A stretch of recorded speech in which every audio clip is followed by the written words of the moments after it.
If you could pack all of human history into 1 year, we've only been farming and eating grain since about yesterday, which is when we became shorter and fatter. We only started consuming processed vegetable oils about 10 minutes ago, which is when heart disease became our #1 killer. So after examining all this human history, the experts came to the obvious conclusion.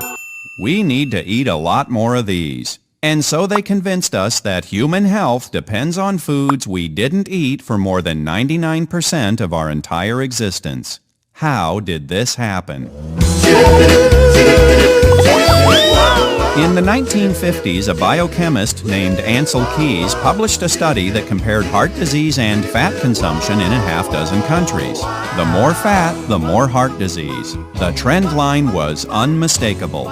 Just one little problem. Keys left out countries where people eat a lot of fat but have very little heart disease, like Holland and Norway.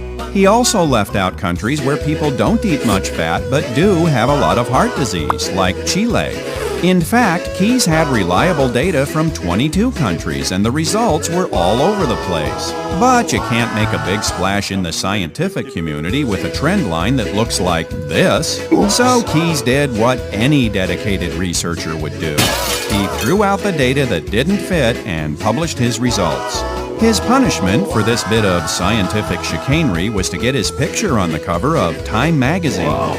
Keys became known as the father of the lipid hypothesis, which says that eating saturated fat raises the cholesterol in your blood, and high cholesterol in your blood clogs your arteries and causes heart disease. The hypothesis that when you eat high fat, that produces high cholesterol, and the cholesterol produces heart disease, is wrong in every one of those links. This whole idea that dietary fat causes cholesterol problems is sort of a myth. The whole idea that cholesterol problems lead to heart disease is a myth. The theory is completely and totally wrong.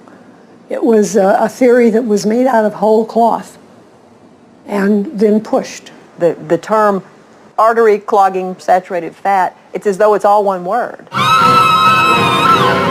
It's become part of the zeitgeist. Everybody knows saturated fat is bad for you, but when you get back and you start looking at the medical literature and you root back through to find out where this whole idea came from, it's bogus. 3 authors who did root through the medical literature are science writer Gary Taubes, Swedish doctor Uffe Ravenskov, and British doctor Malcolm Kendrick. When they examined the data from all the big studies on heart disease, they discovered some pretty interesting facts. Here's my favorite. Guess how many studies actually prove that a high-fat diet causes heart disease? The answer? 0. That's right, none. In some of the largest studies ever conducted, researchers put thousands of volunteers on a low-fat diet and then tracked their health history for several years. The results? Nothing. They had just as many heart attacks as people who weren't on a low-fat diet. Since 1948, the Harvard Medical School has been following the diets and death rates of the entire population of Framingham, Massachusetts. One of the researchers involved in the Framingham study called the lipid hypothesis the greatest scientific scam of this century, perhaps of any century. And after more than 40 years, even the director of the study made a rather startling admission about what the study data actually shows. The more saturated fat one ate, the more cholesterol one ate, the lower the person's serum cholesterol.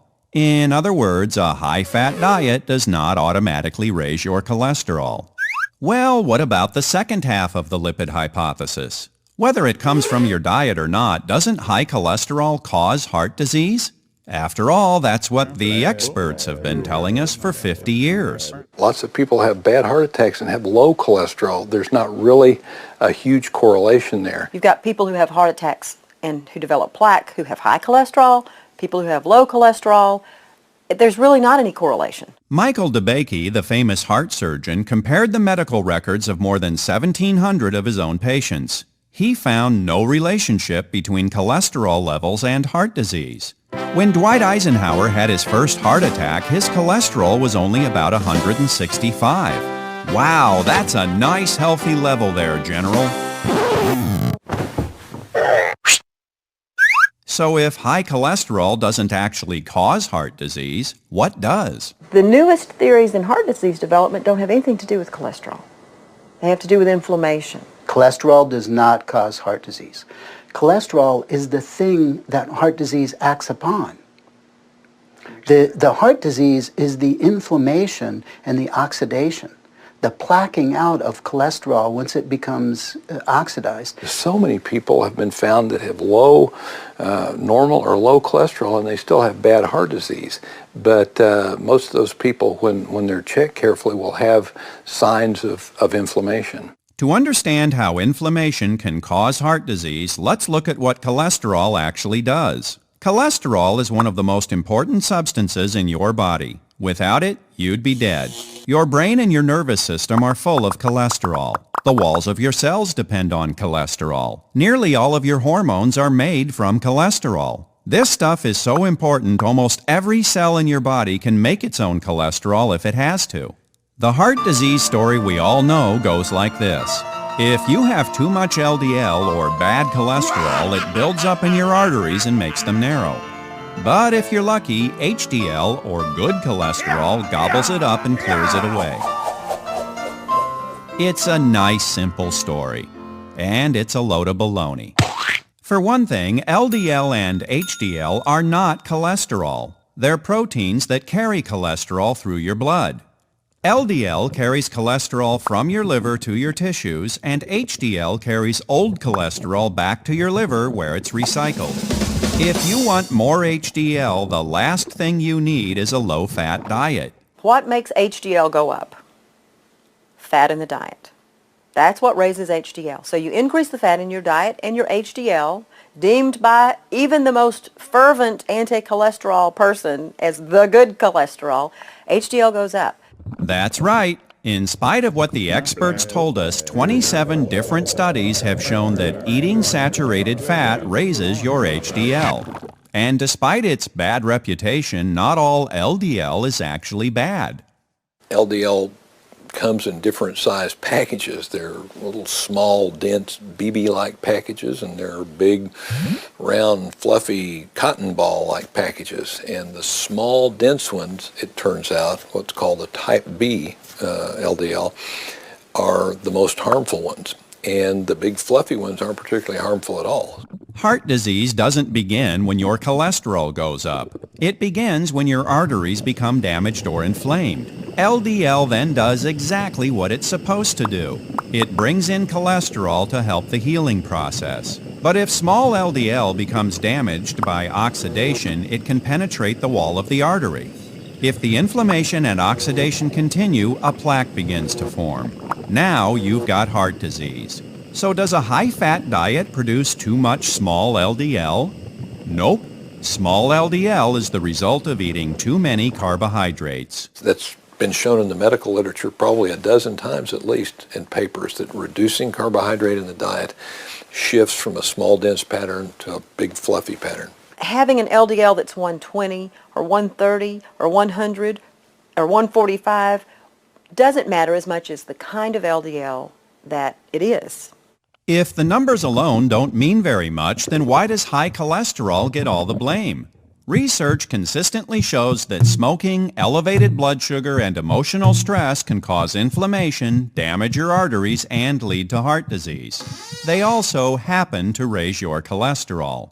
So by blaming cholesterol for causing heart disease, the experts relied on logic that makes about as much sense as this. In high crime areas, there are more calls to the police. Therefore, we can assume that calling the police produces an increase in crime. To get rid of crime, the answer is simple. Stop calling the police. But in spite of all the evidence that cholesterol is just an innocent bystander, the experts keep trying to bring it up on charges. In 1988, the Surgeon General's office set out to prove the lipid hypothesis by reviewing the data from all the major studies. But after 11 years and more than $100 million, the results were not supporting the theory. So they did what any dedicated government researchers would do. They shut down the entire project, saying it was becoming too complicated. And as Kendrick Taubes and Ravenscoff discovered, that's been a disturbingly common pattern. Researchers routinely ignore evidence that the lipid hypothesis is wrong and sometimes even manipulate their data for the sole purpose of supporting it. What could possibly cause such rampant dishonesty? In the 1970s, the lipid hypothesis was still very much in dispute. Then a Senate committee headed by George McGovern decided to settle the issue. McGovern at the time was following the Pritikin diet and believed everyone should be cutting back on fat and cholesterol. The committee's original report urged Americans to reduce their risk of heart attacks by reducing their intake of cholesterol down to the equivalent of about 1 egg a day. But doctors took issue with that at the hearing, saying that 8 studies involving 5,000 patients failed to show hard medical evidence that diet has anything to do with heart attacks. Let's listen to that part again. 8 studies involving 5,000 patients failed to show hard medical evidence that diet has anything to do with heart attacks. I have pleaded in my report and will plead again orally here for more research on the problem before we make announcements to the American public. You know, there were eminent scientists of the time saying this is nonsense. There is no good scientific evidence that either fat or cholesterol, is at the root of heart disease. I said to the professor that I was working with, this is not right. Animal fat's not causing this, and this is not what the data says. So the McGovern staff did what any dedicated staff working for McGovern would do. They decided those scientists must have been paid off by the big bad dairy and egg industries. Well, I would only argue that senators don't have the luxury that a research scientist does of waiting until every last shred of evidence is in. They went to great lengths to overlook anything that did not fall into lockstep with that belief, and basically just unleashed what amounted to a several decade-long experiment in which all of us were unwitting participants. The McGovern Committee's report was written by a young staff member who happened to be a vegetarian and had no background in medicine or health research. The committee recommended a low-fat, low-cholesterol diet for everyone and offered some ideas that could only spring from the mind of a politician. But Senator Schweiker of Pennsylvania suggested that instead of discrediting the committee's report, the eggmen should be out developing hens that would lay low-cholesterol eggs. Soon after the McGovern report was issued, the USDA got into the act. Carol Tucker Foreman, the assistant secretary at the time, believed in the low-fat diet theory and wanted to issue official guidelines to tell everybody how to eat. To make sure she was on solid scientific ground, she consulted with Philip Handler, the head of the National Academy of Sciences. Just one little problem. Handler told her the McGovern Committee's report was nonsense. So she did what any dedicated government official would do. She ignored him, shopped around for a scientist who agreed with her, then issued the guidelines. Thanks to a handful of politicians with no background in science, the heart-healthy benefits of a low-fat diet became official government policy. And real scientists got the message loud and clear.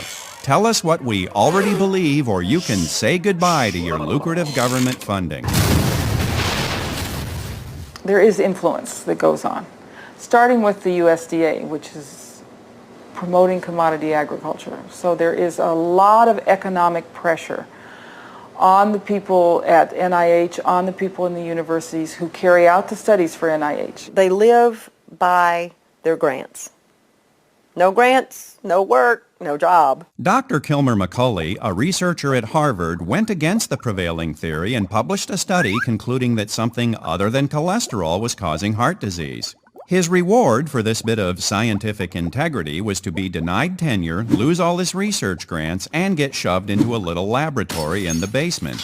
In academia, that's a polite way of saying you're fired. He also ended up on an unofficial blacklist, and it took him 2 years to find another job as a researcher. A lot of people have built careers on this, and these are careers built on a very shaky factual foundation. There's a reasonable reason to believe that from the beginning, but to persist in the face of so much overwhelming evidence really can't be based on science, and you have to think that there were other factors involved. It became an industry. In the 1980s, the National Cholesterol Education Program released new guidelines that said everyone's cholesterol should be below 200, which was about 20 points below normal. And here's a strange coincidence. Most of the scientists who wrote those guidelines just happen to have a financial relationship with the companies that make cholesterol-lowering drugs called statins. Many of the studies that claimed a low-fat diet is good for your heart were funded by the American Heart Association, which earns millions of dollars licensing its Heart Check logo to healthy low-fat foods like Cocoa Puffs.